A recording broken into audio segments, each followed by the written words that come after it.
Specially as a gynaecologist एक baby का जब बर्थ होता है तो हमारे बहुत सारे सोशल वो रिलीजियस बिलीव्स होते हैं और बहुत ही स्ट्रॉन्ग बिलीफ होते हैं। और मेरे को लगता है कि इफ़ आई आस्क माय दादी नानी एंड माय मदर तो दे वर लाइक कि नहीं, इट एक्चुअली वर्क्स। उनका बहुत ही ऑर्थोडॉक्स एक उनका है कि नहीं ये होता है। जैसे कि मुझे उन्होंने एडवाइस किया था, you should not start going too early outside, आपको बाद में जाके प्रॉब्लम होंगी।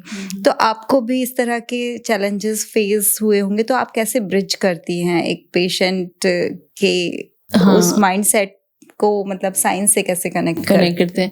तो ऐसा होता है कि जैसे मैं सबसे पहले तो ये मैं अपनी ही स्टोरी बताती हूँ, फिर हम वेस्टर्न कंट्रीज में भी बताते हैं। तो एज अ डॉक्टर मैंने बहुत जल्दी अपना प्रैक्टिस शुरू कर दिया था। तो first was normal but second was caesarean for me. 6th day पर जब बच्चे की छठी का एक फंक्शन हुआ था तो मैं बैक डोर से अपने पेशेंट को डिलीवर कराने गई थी। And from that day onwards I started my practice full fledged. OPD में जाना, सीढ़ियाँ चढ़ के ओटी जाना, लेबर रूम जाना, और ऐसा कुछ भी नहीं हुआ। Like definitely I wore abdominal belt to support my stitches, but I started driving also और सारा काम करने प्रैक्टिस। तो मैं वही कहती हूँ कि जो हम डॉक्टर्स होते हैं, चाहे हम हो गए या हमारे सीनियर हो गए, उन्हें पता है कि ये बहुत ही नॉर्मल फिजियोलॉजी है और इसमें आपको बहुत ऐसा रेस्ट करने जैसा नहीं होता है।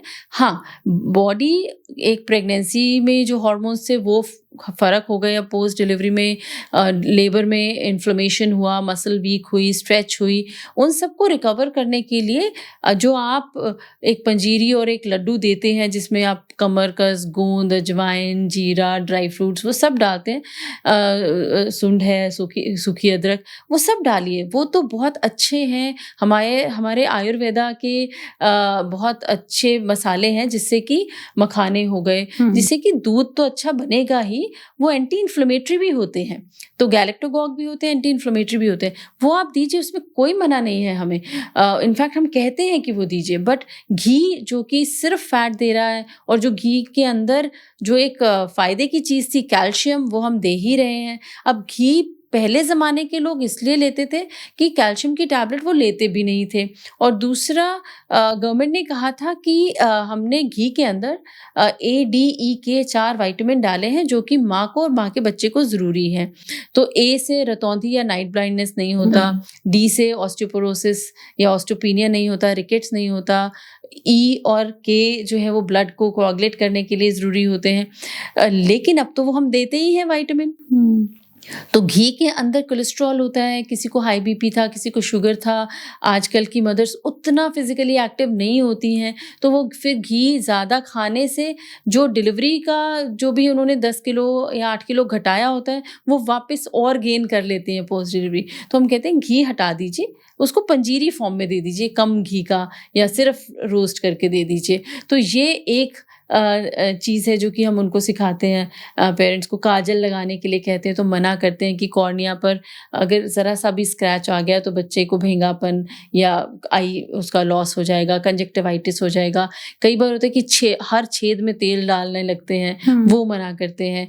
मसाज बहुत सख्त हाथों से करते हैं, वो मना करते हैं कि बच्चा देखिए ऐसा नहीं है कि 3 महीने में खड़ा हो जाएगा या बैठ जाएगा, बच्चा तो वही जो उसका टाइम आएगा 10 महीने 1 साल पर ही होगा। एंड आई थिंक ये मसाज वाला ट्रेंड अब दोबारा से बहुत ज्यादा शुरू बहुत ही गलत है। वो जापा को दे देते हैं और जापा खींच के कभी बच्चे की एल्बो पुल कर देती है, कभी शोल्डर डिसलोकेट हो जाता है। तो पीडियाट्रिशियन बताते हैं कि मसाज में सिर्फ एक हल्के हाथ से स्किन डीप मसाज होना चाहिए जिससे कि ब्लड सर्कुलेशन अच्छा हो, and this should be a bonding time for baby and mom. तो माँ अपने हाथ से अपनी लेग्स को स्ट्रेट करके उसके बीच में बच्चे को रखे और उसको हल्के हाथ से मसाज करे, और उससे उस वक्त बच्चा हंसना चाहिए, खिलखिलाना चाहिए, आपसे बॉन्ड करना चाहिए।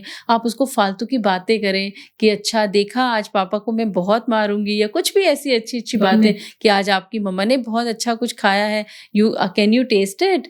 तो ऐसी कोई बातें, कैसा मजा आ रहा है, इतनी अच्छी धूप है, you just talk what ever you have in mind, और जो आप आप जो बात करना चाहते हैं, बच्चा रिलेट करता है, सुनता है उस बात को, बॉन्ड करने का टाइम है। लेकिन आप वो जापा को दे देते हैं और जापा उसको खींच के अच्छे से मसल को, कोई बोन ब्रेक हो गई, कुछ शोल्डर डिसलोकेट हो गया, जॉइंट्स वो नहीं करना है हमने। तो हमें समझना है कि हर एक चीज़ का क्या साइंटिफिक मीनिंग है उस वक्त, है ना? तो ये हम मना करते हैं पेरेंट्स इन लॉ को या दादी दादू या नानी कि ये इतना ये सब कुछ जो एनफोर्स होता था पहले ज़माने में, उसको थोड़ा लीनिएंट कर दीजिए।